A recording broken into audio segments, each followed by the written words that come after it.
Skarloey the Brave. Skarloey loves to puff through the hills on the island of Sodor.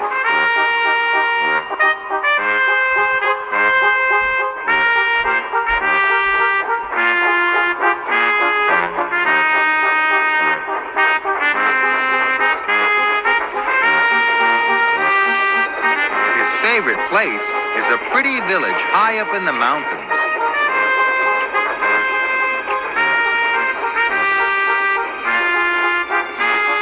But in the winter, Mountain Village gets very cold. So it's important that the engines deliver coal to the village. The houses must be cozy and warm.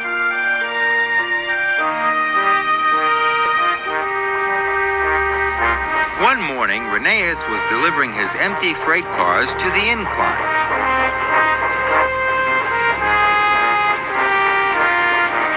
The winch brings empty cars up the incline and lowers full cars down to be delivered to the villages across the island.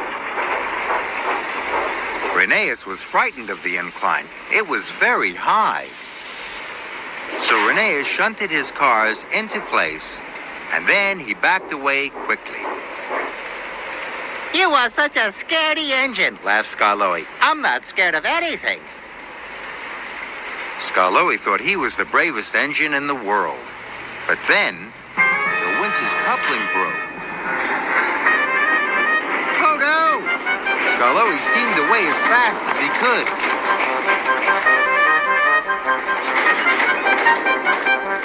Skarloey raced right past Thomas, who was waiting on the main line. Skarloey switched tracks, and the cars rolled right past him, but they were heading straight for Rusty. Rusty hooted loudly to the signalman, who changed the points.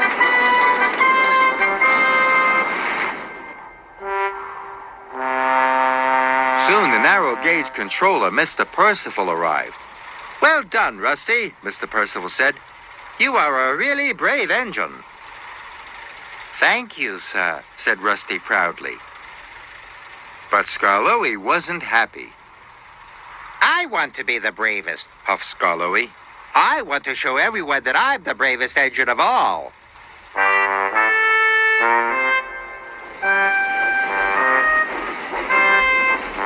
The next day, Skarloey was shunting freight cars onto the incline.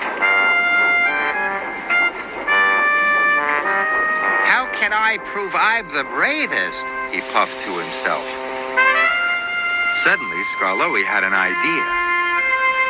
If I went up the hill on the winch, he puffed, then everyone will see how brave I am. The winch hooked onto Skarloey's freight car coupling.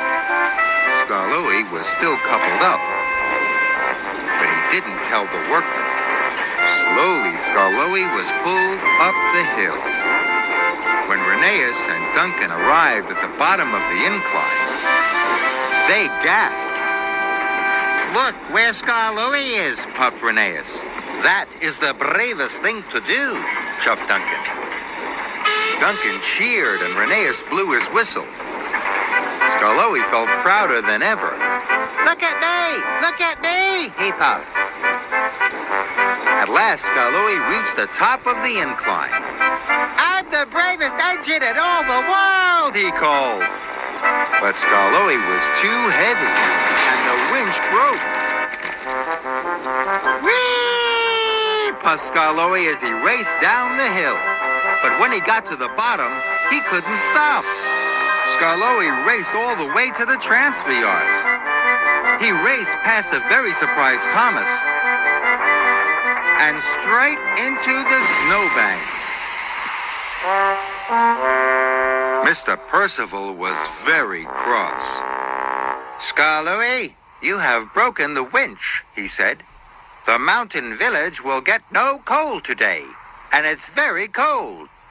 Skarloey felt very bad. "The village won't be cozy and warm," puffed Skarloey sadly. "And it's all my fault."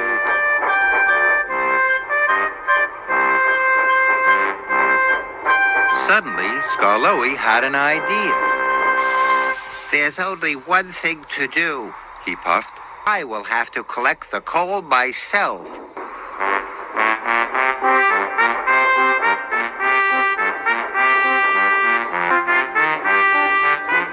Skarloey arrived at the top of the incline and found Rheneas and Duncan had brought the supplies to repair the winch.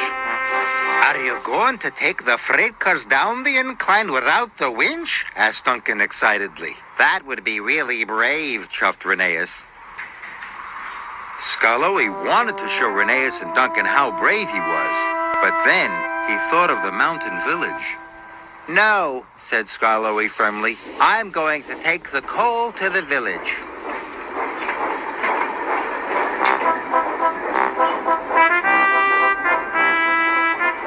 So he puffed slowly and carefully back down the steep track. No one was there to see him working hard. No one cheered or blew their whistles. It didn't matter. What mattered was getting the coal to the village.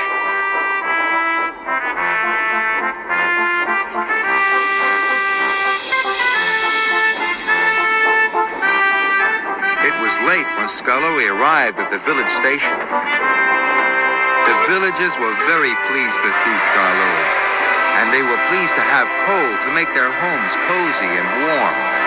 They cheered and cheered and cheered. Skarloey was so proud it made his axles tingle. This is much better than showing everyone how brave I am, he puffed.